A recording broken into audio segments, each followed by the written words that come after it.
सोचो, अगर मैं तुमसे कहूं कि तुम्हारी एनर्जी, स्ट्रेंथ और जिम परफॉर्मेंस में एक हार्मोन का इंपॉर्टेंट रोल होता है, टेस्टोस्टेरोन। लेकिन इंटरनेट पर टेस्टोस्टेरोन को लेकर इतने मिथ्स हैं कि लोग फेक सप्लीमेंट्स और डेंजरस शॉर्टकट्स के पीछे भागने लगते हैं। आज हम साइंस के अकॉर्डिंग समझेंगे कि टेस्टोस्टेरोन को नेचुरली हेल्दी लेवल पर सपोर्ट कैसे किया जा सकता है।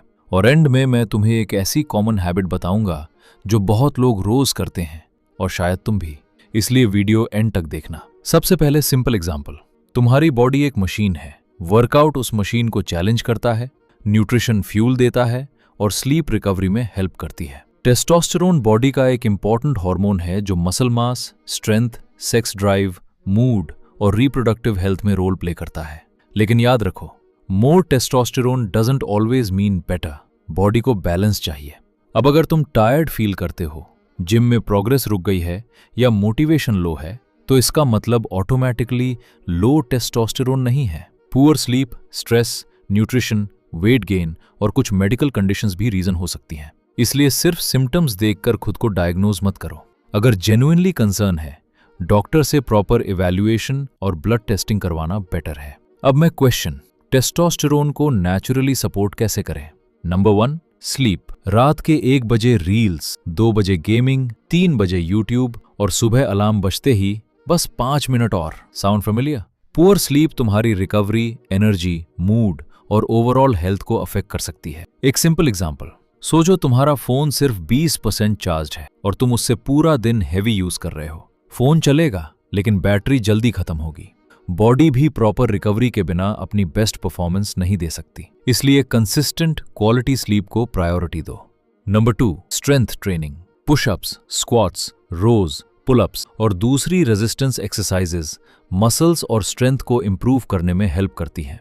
लेकिन हर वर्कआउट में मैक्सिमम वेट उठाना जरूरी नहीं। ट्रेनिंग के साथ रिकवरी भी इंपॉर्टेंट है। Number 3, nutrition. सिर्फ प्रोटीन शेक पर डिपेंडेंट मत हो। एग्स, मिल्क, पनीर, फिश, दाल, नट्स, सीड्स, फ्रूट्स और वेजिटेबल्स जैसे फूड्स को बैलेंस डाइट का पार्ट बनाओ। प्रोटीन मसल्स के रिपेयर और ग्रोथ के लिए इंपॉर्टेंट है। हेल्दी फैट्स को कंप्लीटली अवॉइड करना भी स्मार्ट आइडिया नहीं है, क्योंकि बॉडी को फैट्स की भी जरूरत होती है। Number 4, vitamin D. आज बहुत लोग अपना पूरा दिन इंडोर स्पेंड करते हैं। अगर सनलाइट एक्सपोजर बहुत कम है तो विटामिन डी स्टेटस इंपॉर्टेंट हो सकता है। लेकिन ब्लाइंडली सप्लीमेंट्स मत लेना। डेफिशिएंसी का डाउट हो तो डॉक्टर से डिस्कस करके टेस्ट करवाना बेटर है। Number 5, healthy body weight. Access body fat hormonal health को नेगेटिवली अफेक्ट कर सकता है, लेकिन इसका मतलब ये नहीं कि कल से स्टार्विंग स्टार्ट कर दो। क्रैश डाइट और एक्सट्रीम कार्डियो सोल्यूशन नहीं है। स्लो, कंसिस्टेंट और sustainable fat loss better approach है। अब आते हैं उस हैबिट पर जिसका मैंने बिगिनिंग में प्रॉमिस किया था, लेट नाइट स्क्रोलिंग। रात के 12 बजे तुम फोन उठाते हो, एक रील, फिर दूसरी, फिर तीसरी, और सडनली 2 घंटे निकल जाते हैं। फोन रखते हो, क्लॉक देखते हो और सोचते हो कल से जल्दी सोऊंगा। लेकिन next night same story. Problem सिर्फ फोन नहीं है, प्रॉब्लम ये है कि ये हैबिट तुम्हारी स्लीप को डिस्टर्ब कर सकती है। और पुअर स्लीप तुम्हारी एनर्जी, मूड, वर्कआउट रिकवरी और डेली परफॉर्मेंस को अफेक्ट कर सकती है। एक छोटी हैबिट लेकिन बड़ा डोमिनो इफेक्ट। और अब सबसे बड़ा मिथ, इंटरनेट पर तुमने सुना होगा, ये कैप्सूल लो, ये फूड खाओ, 7 दिन में टेस्टोस्टेरोन डबल। साउंड्स अमेजिंग है ना? लेकिन साइंस इतनी सिंपल नहीं है। हेल्दी पर्सन के लिए गोल टेस्टोस्टेरोन को मैक्सिमम लेवल पर पुश करना नहीं है। गोल है healthy hormonal balance, good sleep, regular exercise, balanced nutrition, healthy body weight और स्ट्रेस मैनेजमेंट।